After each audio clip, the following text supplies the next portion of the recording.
Hello, I'm Karma Kitaj, your host for A Livelihood, New Careers as We Age. And today I'm going to be speaking with Nancy Bloom. I just met Nancy a few weeks ago. She was a speaker at a meeting I went to, and I thought her story was delightful and interesting and that you'd enjoy it. And we just discovered that we have some past history from some decades ago. We were both students in our early 20s at the Boston University School of Social Work. So let's welcome Nancy. Thank you. Hello. Hi. Nice to be here. Thank you for coming on this wonderful rainy day. Wonderful we're rainy having day. in Boston. Yeah. So I know that you have, as I said, you and I share some similar background, as we both started out as social workers in our very early days when we were in our early 20s. Yeah. And you told me that you were married, actually, when you were 21 Right. and starting graduate school. So why don't you just take it from there and tell me, what do you remember about, starting graduate school in social work? Oh, okay.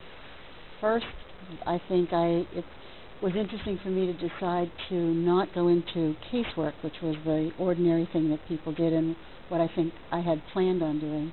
But before I went to Boston University, I worked for a year in a poverty program in Lynn and came away from that experience feeling as though many of the issues that the people were dealing with were not personal psychiatric issues, but were really social issues: housing, schools, healthcare.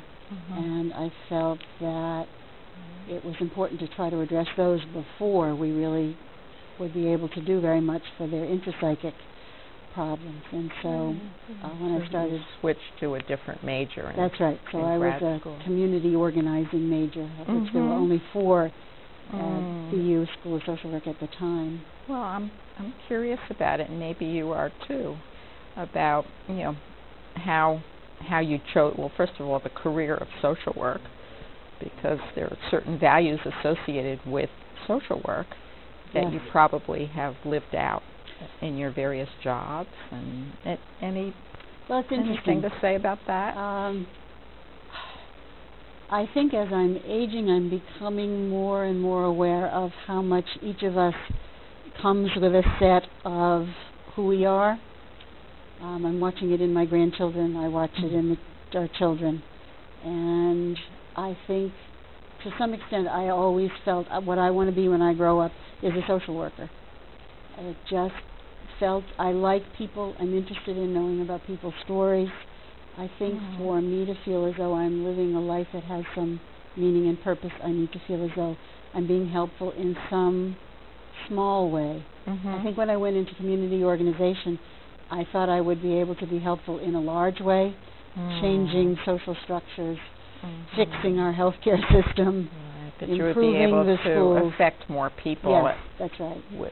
At one time. That was what I thought needed to be done, and I wanted to try it. I think what I learned about myself is that in fact I'm not comfortable working in such a large scale. I still do better with small groups of people or with individuals. And I think you also told me that when you did the job as director of volunteers, that you were given a lot of clout in the agency. Yes, right. Which is one of the other things that I think I've observed in relation to volunteer programs. When I was hired as a director of volunteers in the same administrative position as the director of clinical services and the director of elderly services.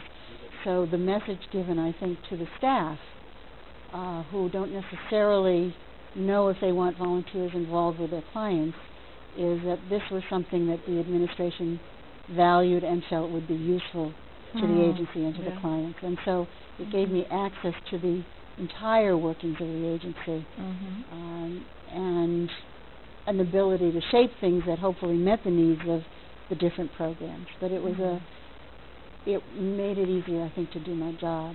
So let's move on, because I know you were at Brandeis for quite a long time. Yes, I taught at Brandeis for 10 years. After Jewish Family and Children's Service, I went to teach in the Hornstein program, which is a master's program in Jewish Communal Service. Jewish Communal Service. Jewish Communal Service. So it's part social work, but again, sort of the group and community part of social work. Part advocacy, part planning and Jewish education. The students come out sort of able to go in a variety of venues. And I was the director of field work, so our students had field work placements similar to the social work school model for 2 and 3 days a week. So again, I was working with all of the agencies in the Jewish community, placing the students and teaching kind of a basic social work course.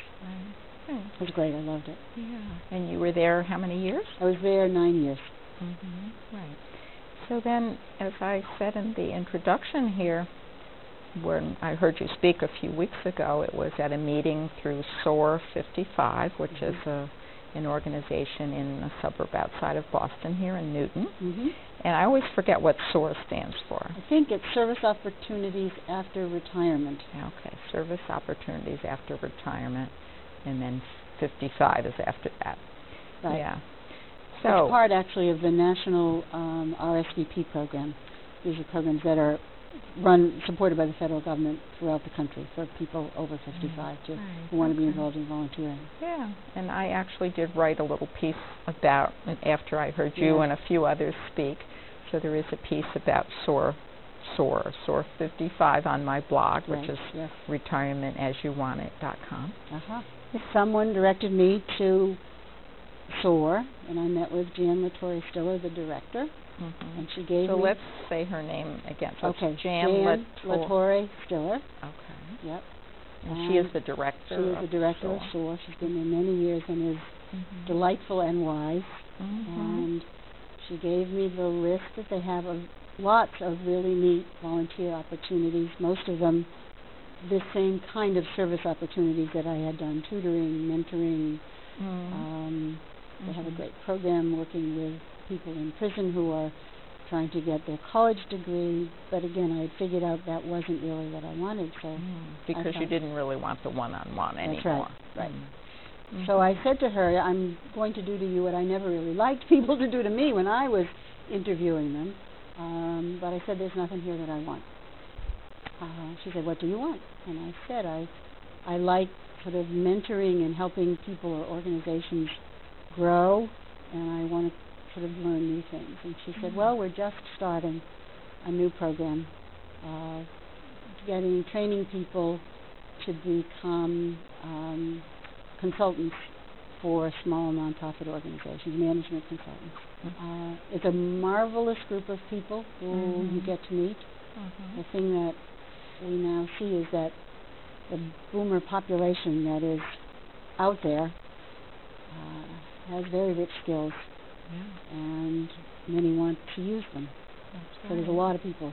And many want to give back, and a lot of people use the term encore career now. Yes. Even though you and I talked before about how that word career might be a little misleading. Yeah, right. Yeah. I realized that I wasn't looking for what I consider to be a career, which is sort of a growth path going towards something. I actually got to the point where I decided that I needed to only plan year to year. It scared me if I thought I had to know what I was going to do 5 years down the road. I couldn't see that. Well, I appreciate your coming, especially on pretty short notice, because we just met, or at least got in touch not very long ago. Yeah. So thank you for contributing your story, and I think there might be some people who watch the show who would be interested in getting in touch with SOAR. That would be lovely. That would be good. Good. Thank you.